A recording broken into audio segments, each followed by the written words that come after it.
तो hello friends, कैसे हैं आप लोग। दोस्तों स्वागत करता हूं मैं आपके अपने चैनल एजुकेशन मानिया में। दोस्तों आज हम आपके लिए इंग्लिश के एक अगले टॉपिक की ओर लेके आए हैं, वॉइसेस की। हम जैसा आप जानते हैं कि आज का हमारा चल रहा है क्रैश कोर्स डिफेंस एग्ज़ाम के लिए, only on English regarding CDS, FCAT, NDA, जिस भी एग्ज़ाम के लिए जहाँ पर भी डिफेंस में आपको इंग्लिश की ज़रूरत पड़ती है वहाँ पर आपको यहाँ से इंग्लिश से हम यहाँ पर मदद करवाएंगे। तो आज हम अपनी वॉइस के तीसरे वीडियो पर आ गए हैं, जिसमें हम डिस्कस कर रहे थे। हमने पहली 2 वीडियो में क्या क्या डिस्कस किया था वो हम आई बटन में आपको दे दिया, वहाँ पर आप देख सकते हैं आई बटन में जाकर। तो आज हम आगे डिस्कस करते हैं classification of voices in terms of tenses. दोस्तों आप लोगों को पता है कि मैंने आपसे जो है प्रेजेंट टेंस तक के बारे में आज हम आपसे पास्ट टेंस के बारे में डिस्कस करने वाले। तो चलिए आज पास्ट और फ्यूचर के बारे में और उनके अलग अलग जो फॉर्म्स हैं, इनके अंदर की फॉर्म्स हैं, उनके सब टॉपिक्स पे भी हम डिस्कस करेंगे कि क्या एक्टिव और पैसिव वॉइस के क्या रूल इसमें अपनाए जाते हैं। तो आइए शुरू करते हैं वीडियो को। तो दोस्तों सबसे आज हम बात करने वाले हैं पहले पास्ट टेंस के बारे में। देखिए पास्ट इंडेफिनिट टेंस में क्या होता है कि आपके एक्टिव और पैसिव वॉइस के रूल्स में यहाँ पर एक चेंज आ जाता है जैसे ही हम प्रेजेंट से पास्ट पे जाते हैं। पास्ट इंडेफिनिट या फिर आप सिंपल पास्ट भी से आप कह सकते हैं। अच्छा, आप इस सिंपल पास्ट सेंटेंस को पहचानेंगे कैसे? कोई भी सेंटेंस जहाँ पर आपको वर्ब की सेकंड फॉर्म दिखती है, एक ये पहचानने का तरीका है। जैसे कि शी वर्कड हार्ड, मैंने सेंटेंस लिया शी वर्कड हार्ड। तो अगर आप देखें इसमें जो वर्ब है वो वर्कड है, वर्ब जो है वो सेकंड फॉर्म में है। ये जो वर्ब की 3 अलग अलग फॉर्म होती हैं, फर्स्ट, सेकंड, थर्ड, इसके बारे में हम आपसे डिटेल में बात करेंगे किसी एक वीडियो में। तो फ़िलहाल ये समझ लीजिए कि जब सेंटेंस पास्ट में होता है तो वर्ब की सेकंड फॉर्म होती है, और जहाँ पर वर्ब की सेकंड फॉर्म आपको दिख जाती है तो आपका वहाँ पर वो सेंटेंस जो होगा definitely 100% past, simple past form में दिया होगा, सिंपल पास्ट ही होगा वो सेंटेंस। या फिर जैसे मैं एक सेंटेंस देता हूँ आपको, शी टीच्ड अस।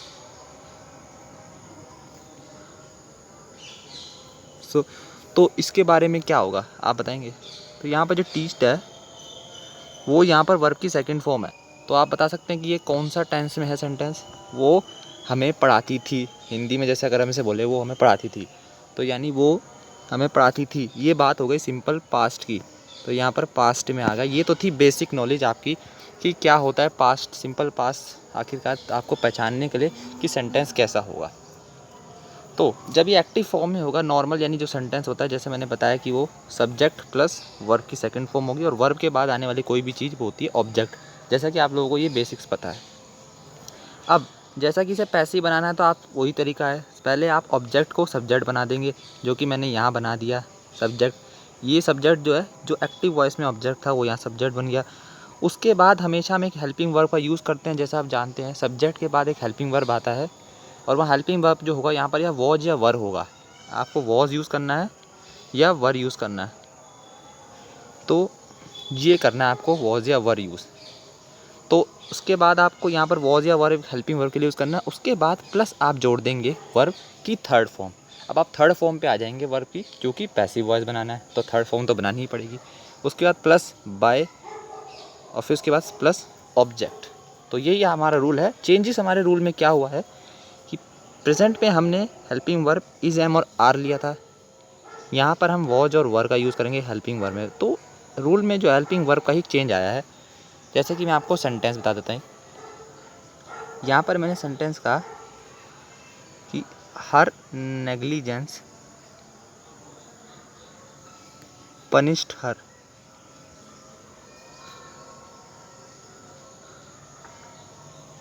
ये सेंटेंस है, आप इससे समझ होंगे कि आपका यहाँ पर वर्ब क्या है, पनिश्ड है। बिल्कुल, नेग्लिजेंस तो आपका एडवर्ब का काम कर रहा है, ये सब्जेक्ट हो गया हर। यहाँ पर ये जो है हर, यानी ये एक ही व्यक्ति है। आप ये मत समझिएगा कि ये पहला जो सब्जेक्ट में हर दिया है, यहाँ दूसरा सब्जेक्ट दिया है, यहाँ ऑब्जेक्ट में हर दिया है, तो 2 हर हैं, तो ये 2 बंदे हैं। नहीं, ये बात एक ही की हो रही है, एक ही व्यक्ति है, एक ही लड़की है, उसी की बात हो रही है। तो यहाँ पनिश्ड जो है वर्ब की सेकंड फॉर्म है।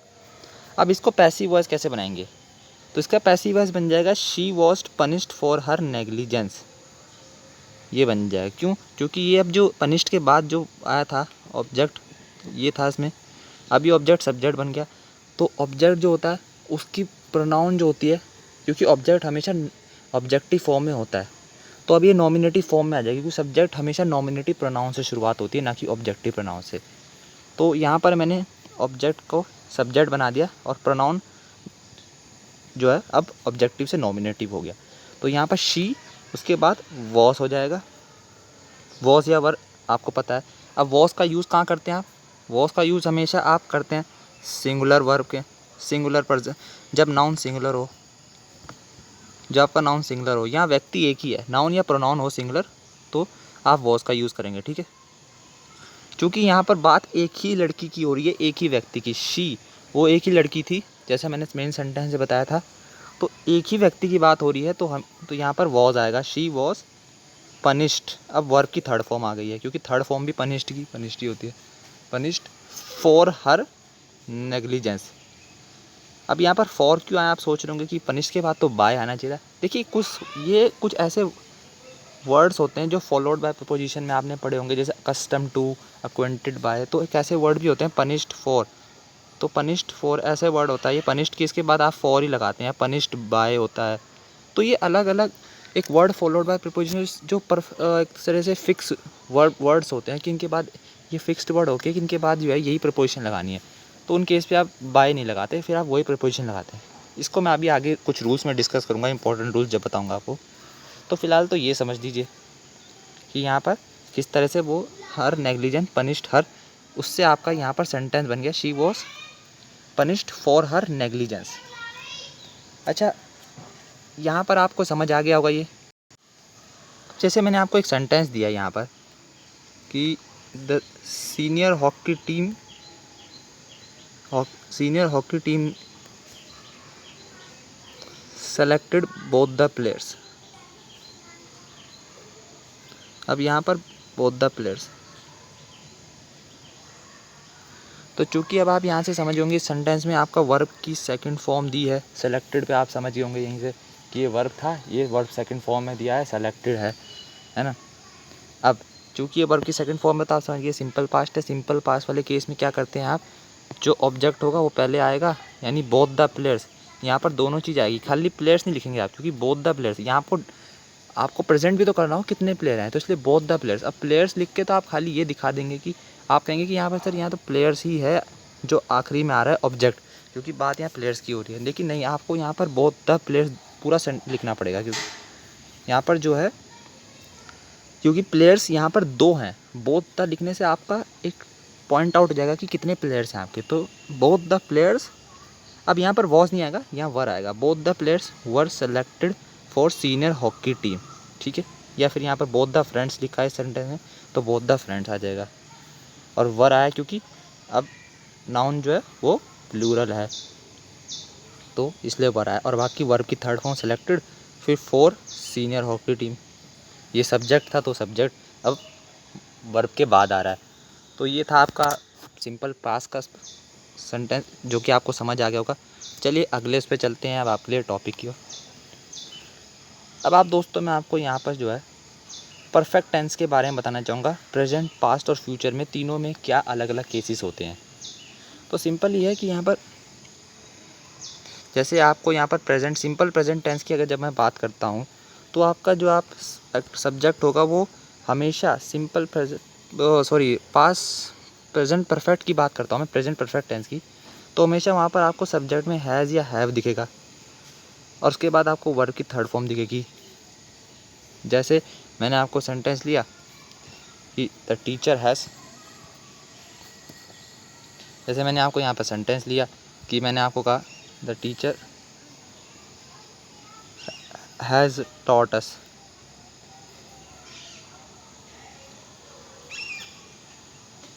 है ना।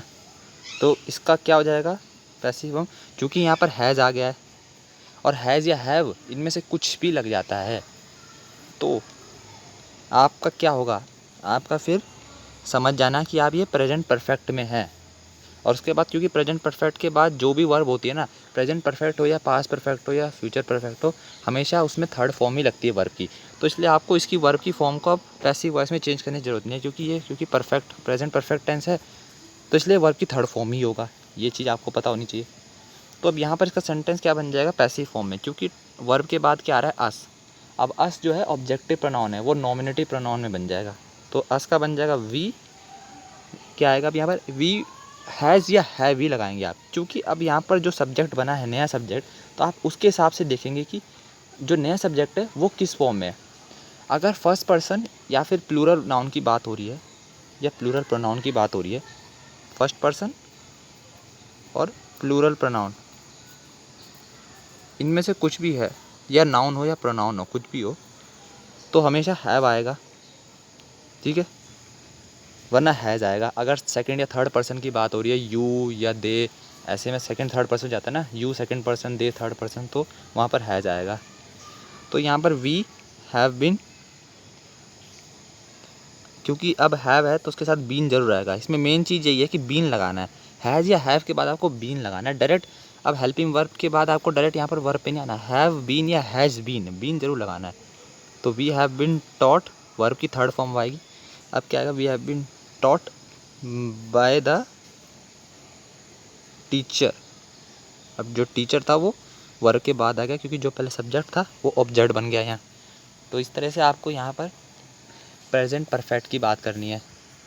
ऐसी अगर मैं इसी सेंटेंस को आपको पास्ट में दे देता हूँ, है ना, जैसे मैंने आपको यहाँ पर कहा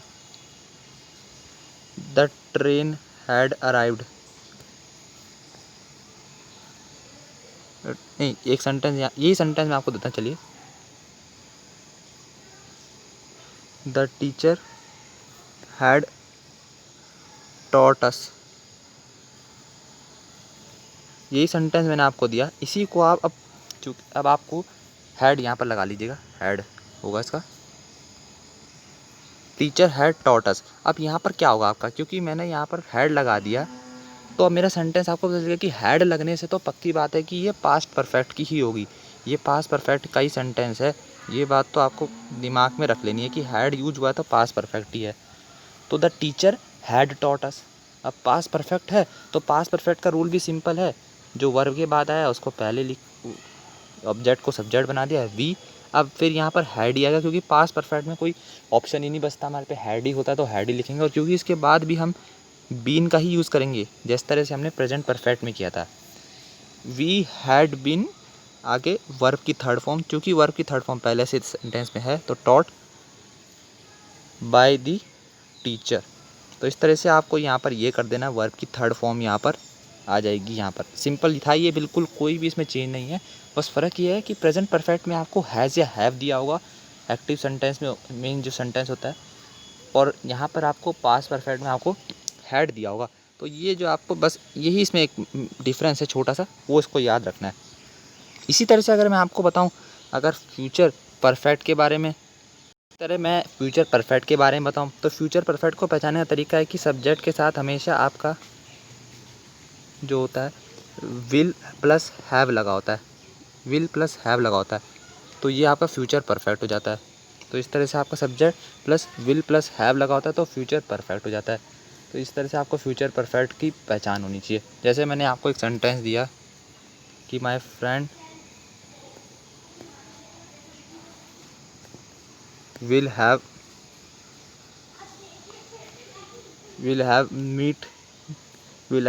met me tomorrow। तो मैंने एक सेंटेंस दिया my friends will have meet me tomorrow, तो इसका बताएंगे met me tomorrow, my friend will have met me tomorrow. अब यहाँ पर क्या हो जाएगा, अब यहाँ पर जो है, अब आप यहाँ पर सब्जेक्ट दिख रहा है माई फ्रेंड, और फिर उसके बाद आ रहा है आपका विल प्लस हैव, जो कि आपका दर्शाता है कि ये सेंटेंस किस में है, कौन से टेंस में, फ्यूचर परफेक्ट में। और यहाँ पर वर्ब की थर्ड फॉर्म है, क्योंकि परफेक्ट में कोई सा भी टेंस होगा तो वर्ब की तो थर्ड फॉर्म होगी, चाहे वो एक्टिव वॉइस या पैसिव वॉइस। उसके बाद आपका आ रहा है मी, यानी मैं, अब बात हो रही है मैं से। उसके बाद टुमारो, तो यहाँ पर ये जो होगा ये ऑब्जेक्ट कहलाएगा। ये जो होगा ये कुछ खास पॉइंट वर्ड्स होते हैं जो कि एक्शन ऑफ टाइम को डिसाइड करते हैं। जिस तरह से आप एडवर्ब का यूज़ कर सकते हैं, टुमारो, यस्टरडे, टुडे, तो इनको आप ऑब्जेक्ट में समझिएगा, इनकी पोजीशन वहीं की मिलेगी, आपको ऑब्जेक्ट इसे मानना है मी को, क्योंकि एडवर्ब का काम कर रहा है यहाँ पर एडवर्ब का। तो इसलिए ये ऑब्जेक्ट नहीं होगा, यहाँ ऑब्जेक्ट ये होगा, क्योंकि ये प्रोनाउन या नाउन ही आप ऑब्जेक्ट मान सकते हैं। तो यहाँ पर मी जो है यहाँ प्रोनाउन है, तो ये क्या हो जाएगा फिर, इसको ऑब्जेक्ट मानेंगे तो I will have been met my friend, I will have been met my friend tomorrow.